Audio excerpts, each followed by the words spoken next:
Então, a gente está iniciando, né, essa segunda parte para falar de novo sobre neutralismo, e eu vou voltar para a apresentação que a gente estava fazendo. Então, a gente falou que os introns, eles eram locais em que a seleção natural, se ocorrer uma mutação, a seleção natural não vai perceber. Mas existem outros locais também que, se ocorrer mutação, a seleção natural não vai perceber. Por exemplo, né? Aqui a gente está mostrando o código genético universal. Tá? Só por curiosidade, o código genético mitocondrial dos vertebrados, ou seja, usado pelas mitocôndrias, ele é ligeiramente diferente. Olha. A UA é metionina, a GA códon de stop, a GG códon de stop no mitocondrial, né? E aqui, olha, a UA é isoleucina, a GA e GG codificam arginina. Então, existem vários códigos genéticos diferentes, mas eles não são muito diferentes.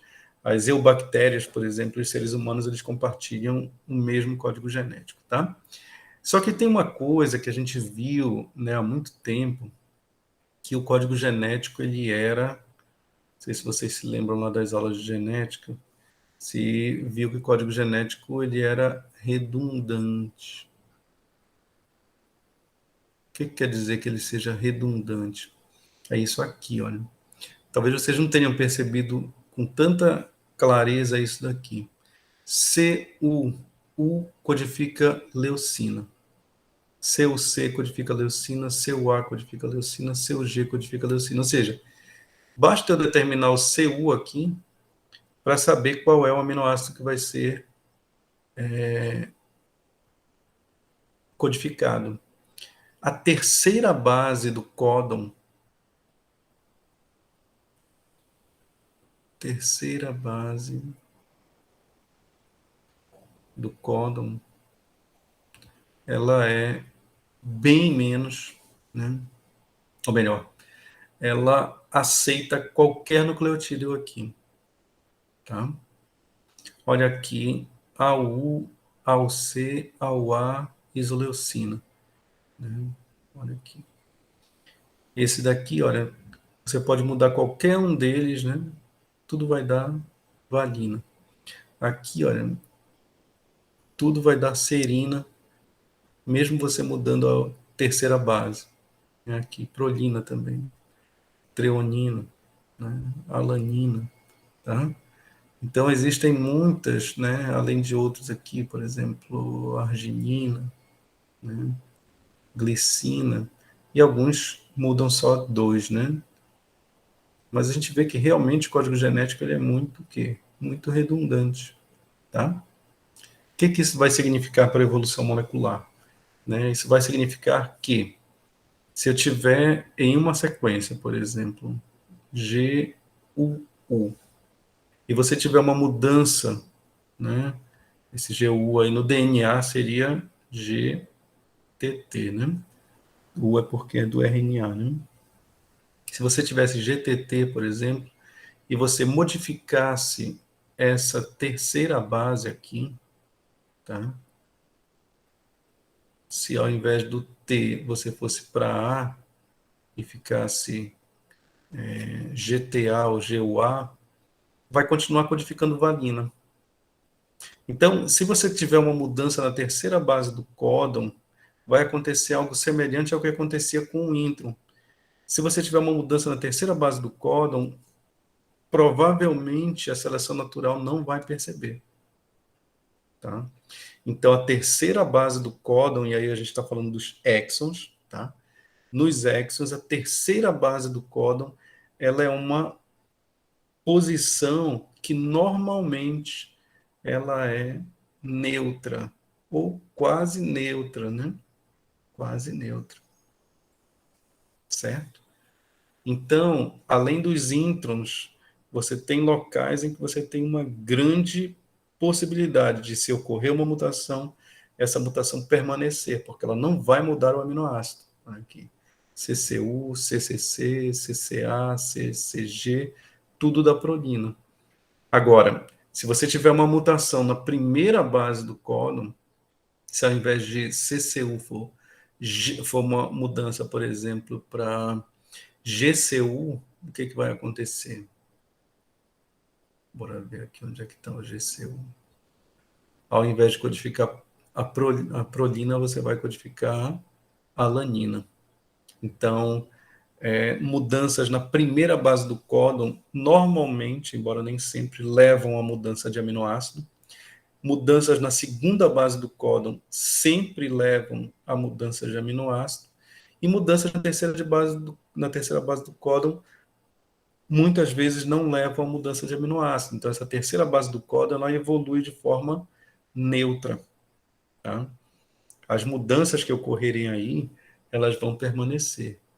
Tá? Então, quando eu comparar, daqui a pouco a gente vai comparar uma sequência que o pessoal da citogenética aí conhece muito bem, e a gente vai ver isso aí. Tá? Então, a terceira base do códon, a gente tem essa taxa aí praticamente, taxa não, né? A gente tem uma possibilidade de mudança na terceira base do códon, e isso é praticamente neutro. Então, aqui a gente tem os tipos de mutação, não vou falar disso agora. Deixa eu só mostrar aqui para vocês rapidinho. A deriva genética é isso daqui, tá? Você tem, por exemplo, aqui 10 indivíduos, né? E aí você tem alguns indivíduos aqui que estão representados por um pontinho escuro, né? Eles têm uma determinada mutação em comparação com esses daqui. Quando você forma os gametas, né? E você vai passar para a próxima geração aqui. Isso pode ter uma variação aqui na frequência aleatória, por exemplo, aqui tinha 1, 2, 3, 4, 5 desses indivíduos, e aqui você tem apenas 1, 2, 3, 4.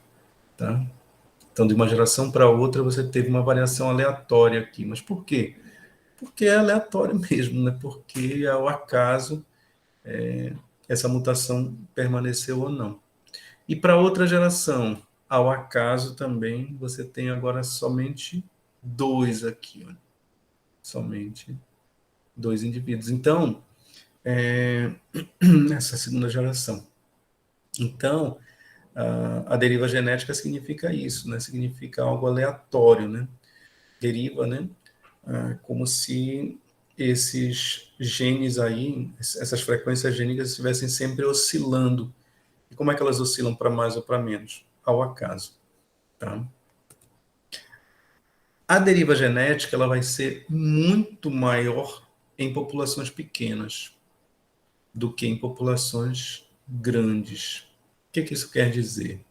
Vocês lembram daqueles lá tem uma ilha nos Lençóis Maranhenses, né?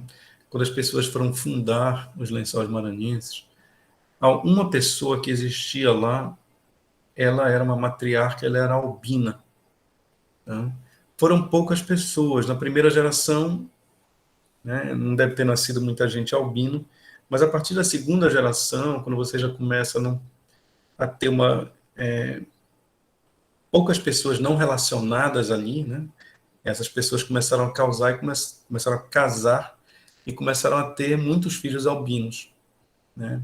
Então, aquele alelo do albinismo, que numa população grande, por exemplo, na população do Maranhão, está numa frequência muito baixa, se você tem uma população que é fundadora ali, né? Que ela vai para aquele local, ela acaba tendo uma representatividade, vão poucas pessoas para lá, aquele gene que está numa frequência, digamos assim, de 0,1%, de repente você encontra aquele gene numa frequência de 1% ou 10%, né? Então, em populações menores, o efeito da deriva genética é maior.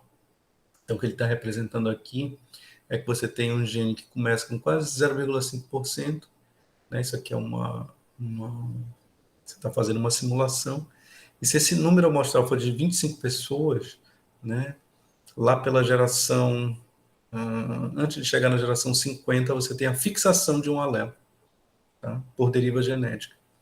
Agora, se você tiver uma população muito grande, esse alelo ele vai mudando aqui a frequência dele, mas nunca se fica ele nunca é fixado, tá? Então, isso é bem intuitivo, né? Quanto maior uma população, menor o efeito da deriva. Quanto menor a população, maior o efeito da deriva, tá? E mostrando alguns alelos, né, de Drosophila melanogaster, mas que eu queria mostrar para vocês, só da citogenética em especial, são as estonas, né, que desde sempre, né, a gente vê que as estonas elas são proteínas muito conservadas, talvez as proteínas mais conservadas que se tenha em eucariotos, né? Então a gente tem aqui H2A, H2B, H4, H3, que qual é a função das estonas? A função das estonas é empacotar, digamos assim, o DNA, né? Fazer com que o DNA fique condensado, o que é uma característica muito importante no momento que você está fazendo a divisão celular, no momento em que você está deixando algumas regiões para não serem expressas, né, no DNA. Agora, bora dar uma olhada aqui nessa sequência, como é que ela está. Tá? A gente tem aqui a sequência de nucleotídeos, ATG, TCT, de ser humano e trigo, uma planta, né? Aqui está sendo mostrada uma sequência em cima, ela continua aqui, tá? Depois ela continua aqui nessa outra linha. E a sequência do trigo, ela é igual à sequência humana, exceto onde aparece essa letrinha aqui. É como se fosse assim, ó. É como se aqui no trigo fosse A, T, G, T, C, e ao invés de ser T aqui, como é no humano, é o C. Né? Aqui, A, mas ao invés de ser A, é G. Observem agora quantas dessas mutações estão na terceira base do códon. Lembrem-se, plantas e animais se separaram há muito tempo, mas observem o número de mutações que se acumularam na terceira base entre essas duas espécies. Aqui, terceira base, terceira base, terceira base, terceira base, terceira base, terceira base, tudo é terceira base, tá? Praticamente tudo terceira base. Temos uma exceção bem aqui, ó. E a gente vai ter uma outra exceção em algum outro lugar aqui. Deixa eu ver onde é que vai ser. Vai ser bem aqui. Aqui é a tradução, utilizando o código de uma letra dos aminoácidos.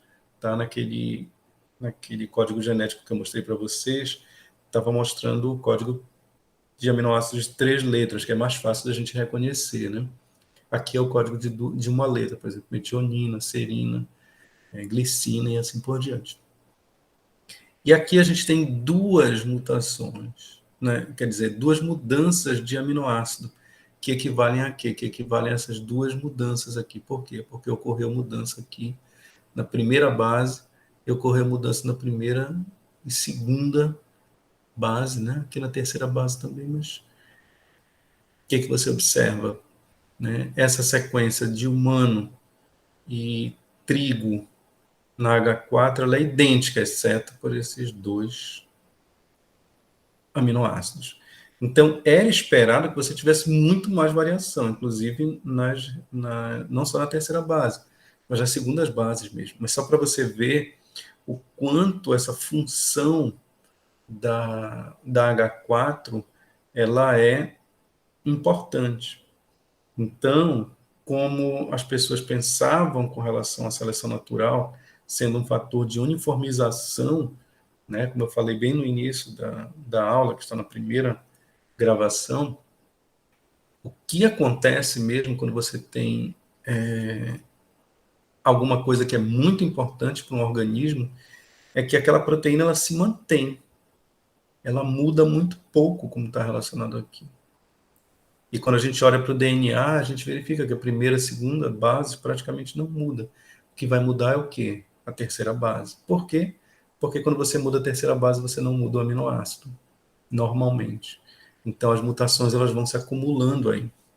Então, dessa forma que a gente tem que pensar. Quando a gente olha e está comparando duas sequências de DNA entre duas espécies diferentes, a gente tem que saber, primeiro, essa sequência é codificante ou não? né? Se ela não for codificante, as mutações vão ocorrer aí ao acaso.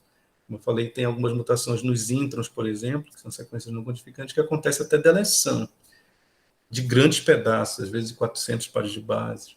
Às vezes ocorrem inserções também de pedaços semelhantes.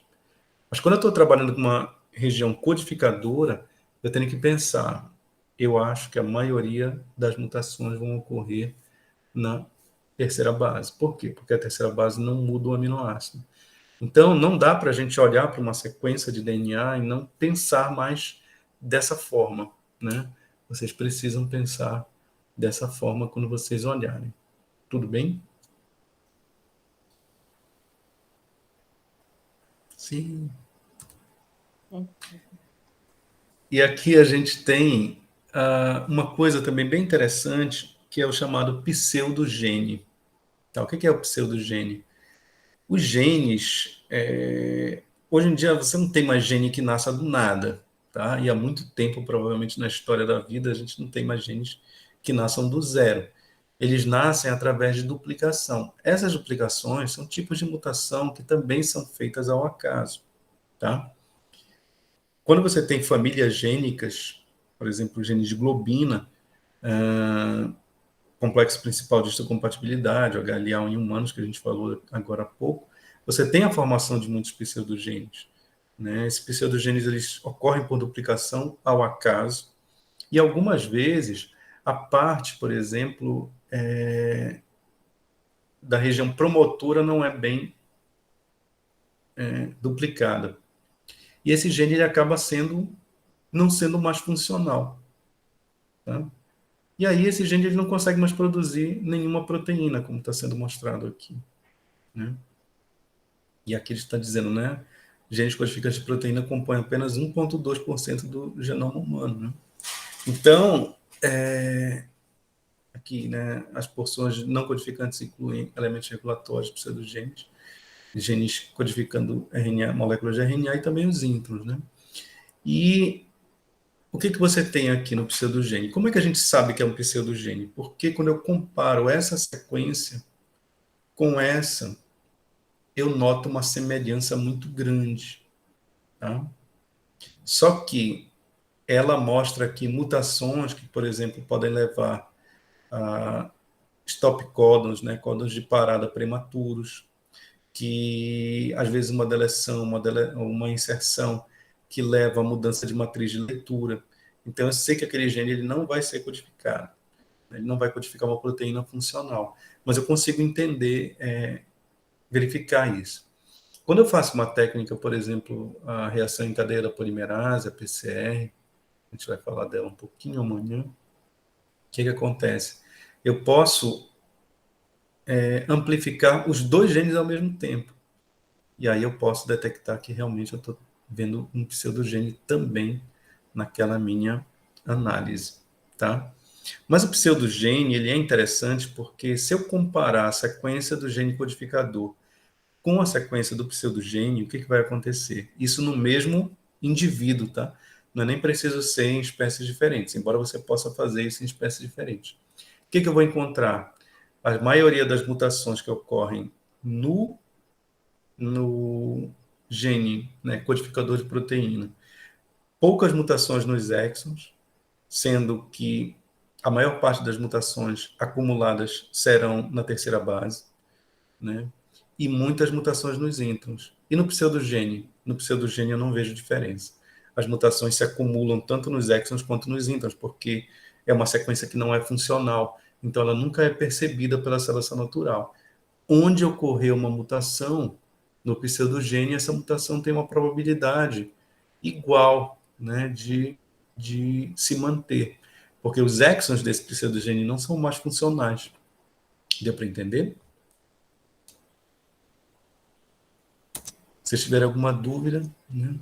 Então, quando a gente observa, por exemplo, as maiores taxas de substituições nucleotídicas, quando a gente compara regiões do genoma, a gente encontra, por exemplo, o pseudogene como se fossem essas regiões de máxima acumulação de mutações, assim como os sítios de degeneração 4 vezes degenerados, que são as terceiras bases, por exemplo, né, dos que a gente estava mostrando, que você muda qualquer terceira base de um determinado códon e ela permanece, né, fabricando os mesmos, o mesmo aminoácido, né, permanece codificando o mesmo aminoácido.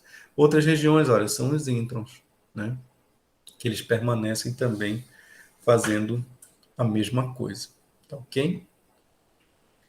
Então, os exons, se a gente for colocar e verificar a identidade genética, né, comparando duas espécies diferentes, os exons eles vão sempre ter uma identidade maior. Por quê? Porque a seleção natural está ali, não querendo que aquilo ali varie, tá? Vai variar o quê? Muito terceira base, ou se variar e você conseguir mudar um aminoácido por um outro aminoácido que tenha as mesmas características. Agora, quando você compara os introns, você encontra muito menos identidade. Ou seja, você encontra muito mais variabilidade se você comparar os introns de espécies diferentes do que se você comparar os exons de espécies diferentes, né? Então, isso daí dá uma dica para a gente de como a gente pode estudar a filogenia de determinados organismos, como a gente pode comparar determinados organismos e assim por diante. Aqui, né, a questão do chamado relógio molecular. O que seria o relógio molecular? Foi feito um trabalho na década de 60 em que foi comparado, não os nucleotídeos, mas os aminoácidos, tá? Bom, substituição de aminoácidos por sítio. Quando você comparava, por exemplo, humano e gorila, que são duas espécies muito próximas, você tinha uma diferença pequena, tá? Então, poucas diferenças de aminoácidos. Quando você comparava, por exemplo, carnívoros com ungulados, que já foram mamíferos que se segregaram há muito tempo, você já tinha uma maior diferença. Quando você comparava, por exemplo, marsupiais com placentários, né, mamíferos marsupiais com placentários, isso já tinha uma maior divergência ainda. E quando você verificava, né, e tinha-se uma estimativa dos milhões de anos em que essas espécies existiam, né, principalmente a partir de fósseis, o que você observava? Você observava que era praticamente uma constância que existia aqui. É como se fosse um relógio mesmo, né? As mudanças ocorrem, ou elas são acumuladas, aquelas mutações que ocorrem no DNA polimerase, né? Que elas são acumuladas como se fosse numa taxa razoavelmente fixa.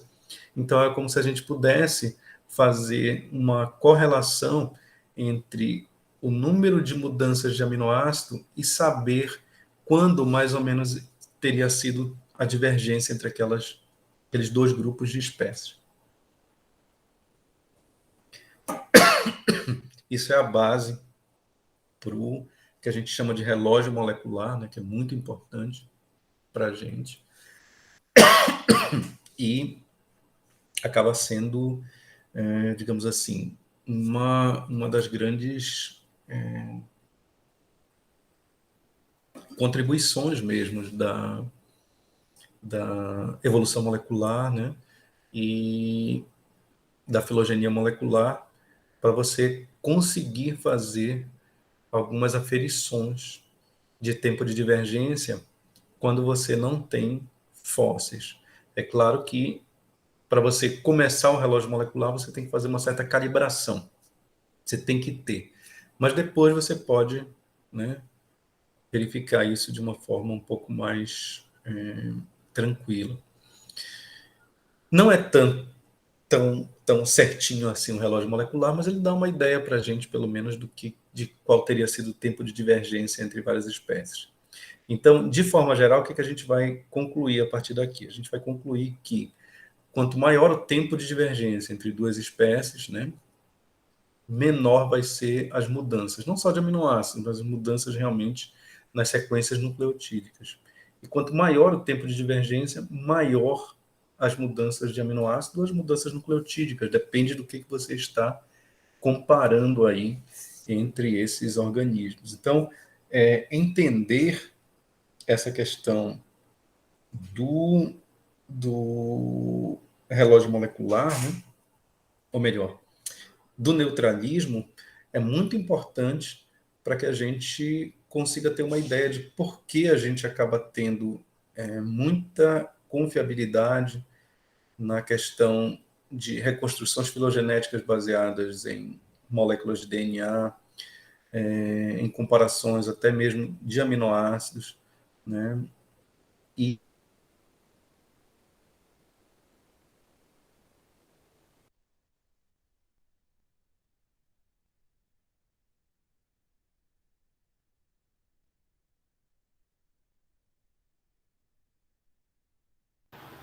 Travou aí pra vocês? Travou aqui pra mim também. sim, sim. Travou, acho que caiu a internet.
Oi, gente. O professor acabou de falar que ele conversa com a gente amanhã, que ele não conseguiu retornar, tá bom?